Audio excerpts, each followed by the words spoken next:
Hello there, welcome to NTV English News Bulletin. I am Bhavana Casey. In the beginning, we have the headlines.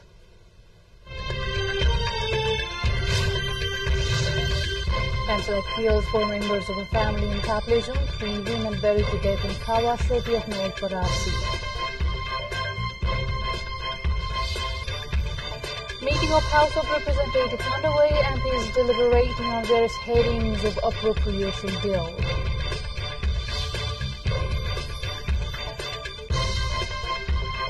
G7 agrees $50 billion loan for Ukraine from frozen Russian assets. U.S. signs a 10-year security deal with Ukraine.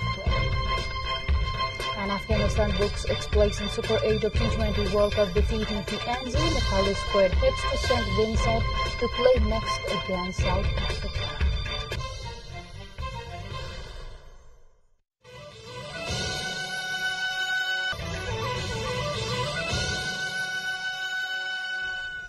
Welcome back. You are with NTV English News Bulletin. Now we have the news in details.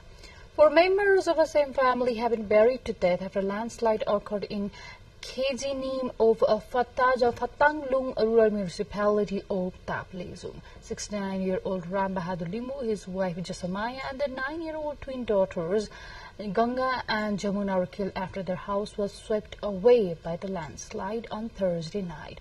40-year-old Yugen Limu and his 3-year-old daughter have been left injured. 6 breezes also have been washed away by the incessant rain-triggered landslide in the rural municipality, according to Vice Chairman Bhupendra Chaulagai. District Police Office info, vehicular movement has been disrupted in the area after the breezes were swept away.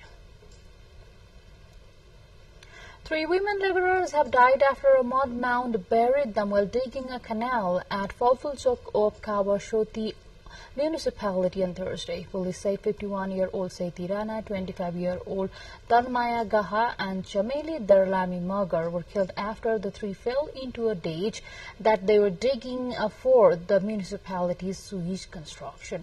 All the 3 victims are from Kawashoti. According to police, the incident occurred at around 6 p.m. after the Kawashoti municipality has been carrying out the sewage construction work along the Mahindra Highway, for which trenches as deep as 9 feet are being dug out.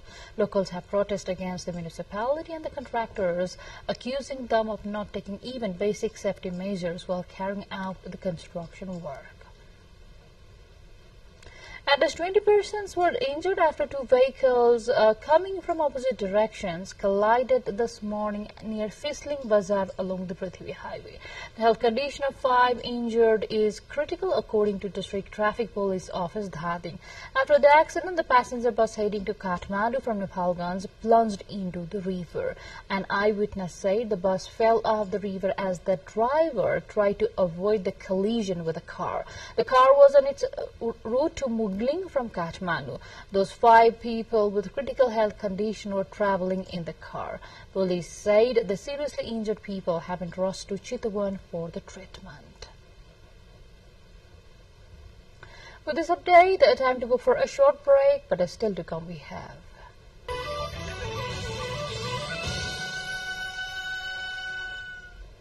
Welcome back. You are with NTV English News Bulletin. Now we have more updates. The House of Representatives is underway, with the House continuing its discussion on the annual budget allocation today as well. Members of Parliament are putting forth their views on various aspects of the Appropriation Bill 2081. The ministry-wise discussion on the Appropriation Bill will continue today on various topics under the Ministry of Forest and Environment.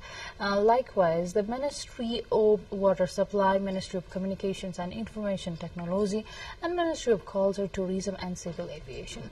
Well, discussions on the various headings of the Ministry of Industry, Commerce and Supplies, the Ministry of Land Management, Cooperatives and Poverty Alleviation, and the Ministry of Health and Population concluded yesterday. President Ramchandra Paul has emphasized the importance of climate justice in the context of social justice. Speaking at the Global Coalition for Social Justice, President Paul highlighted the devastating effects of climate change on Nepal despite its negligible carbon emissions. The head of the state highlighted the melting of glaciers and the need for collective efforts to achieve sustainable peace through social justice. President Paul emphasized that the provision of equal rights, opportunities and treatment as outlined in the International Labour Organization's constitution has been fully integrated into Nepal's constitution. He urged the Global Coalition for Social Justice to continue inspiring unity through social dialogue for social harmony, tolerance and economic development. Director General of International Labour Organization, Gilbert F. Hongbo, appreciated President Paudel for his support of participatory democracy and social values. Hongbo emphasized that Nepal's constitution fully embraces social justice principles for a balanced society.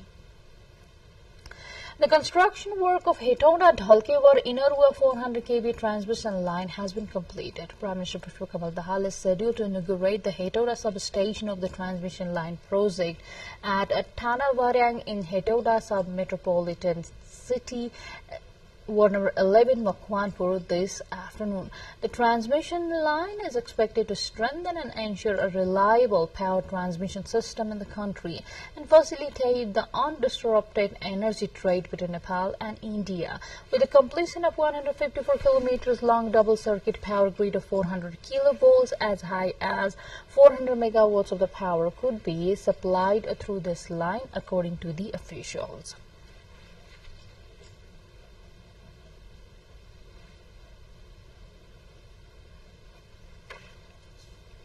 For updates lined up on the other side, but before that, let's have the highlights first.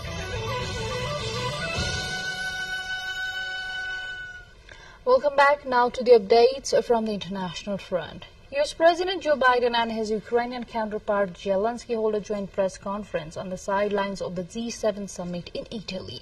The United States has pledged long-term support for Ukraine in its war with Russia on Thursday after a 10-year security deal being signed by President Joe Biden and his Ukrainian counterpart Zelensky.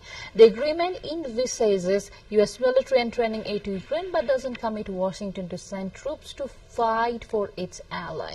Meanwhile, the G7 has agreed to use frozen Russian assets to raise $50 billion for Ukraine to help it fight invading the Russian forces. Some $325 billion worth of assets were frozen by the G7 alongside the EU following Russia's full-scale invasion of Ukraine back in 2022.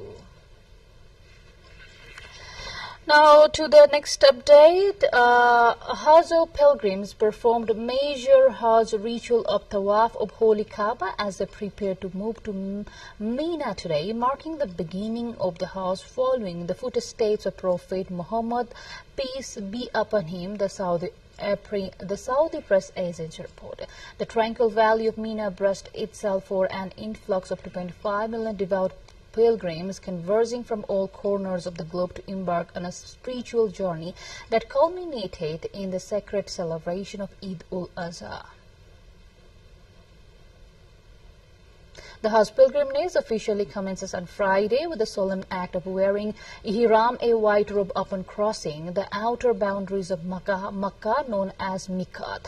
This year's Hajj coincides with the hot Saudi summer, with officials predicting average highs of 44 degrees Celsius. Two more updates, but before that, let's have the highlights first.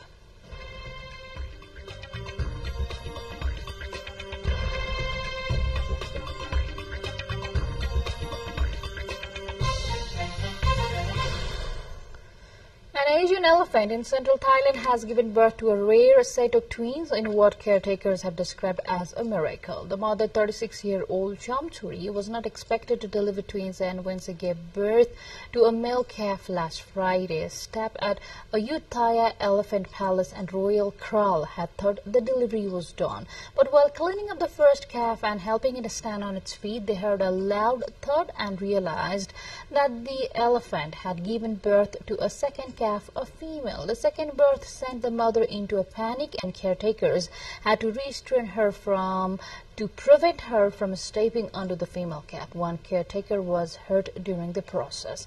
Dramatic footage on social media showed a crowd of caretakers, known locally as mahots, frantically separating the female calf from her mother, with blood from the birth still visible on her back legs.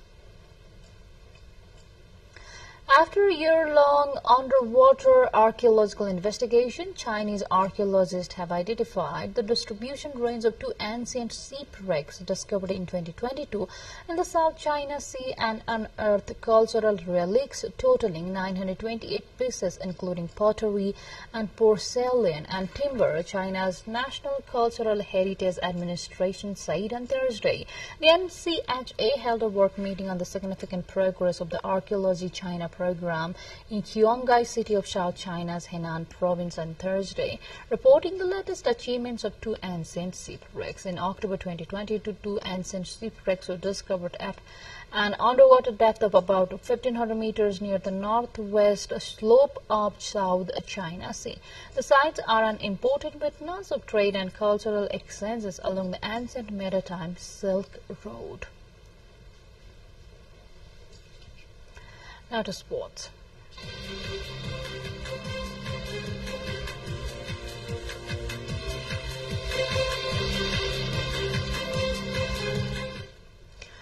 A ruthlessly efficient England gave their hopes of progressing into the T20 World Cup a major boost with an emphatic thrashing Oman in Antigua. The defending champions would have been knocked out by defeat, dismissed Oman only 447 and rushed to their target in just 3.1 overs in one of the most one-sided matches seen at the World Cup. It significantly improves their net run rate, means they will qualify for Super 8 if they beat Namibia on Saturday and Scotland lose to Australia later that day. In the other match, Afghanistan booked their place in Super 8, thereby knocking New Zealand out of Maine's T20 World Cup 2024 after a 7-wicket win over PNG. Their win was set up by new ball spells from fast bowler Fazal Haq Farooqi and Naveenul Haq that saw PNG lose 5 wickets inside the power play. A total of 4 run-outs did not help PNG's cause either, as they were dismissed for 95. The result means that for the first time since 2014, New Zealand bowed out before the semi-final stage of the Men's World Cup ODI or T20. Meanwhile, the Nepali national cricket team that reached St. Vincent to play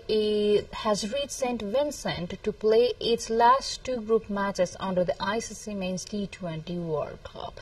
Nepal is playing against South Africa tomorrow morning at 5:15 a.m. at Arnosvale Stadium. This match will be followed by a match against Bangladesh on June the 17th in Kingstown, St. Vincent. Leg spinner Sandeep Lamichhane has also joined the T20 World Cup squad. Nepal lost their opening match of the Group D against the Netherlands by 6 wickets in Dallas last Tuesday. Its second match against Sri Lanka was abandoned due to heavy rain and waterlogged outfield at Central Broad Stadium. Nepal currently sits in the 4th position with 1 point. However, it still has a chance to progress to the Super 8 if it wins both of its remaining matches. With this update, we come to the end of this English News Bulletin, but before we say goodbye, let's have a quick reminder of the major stories.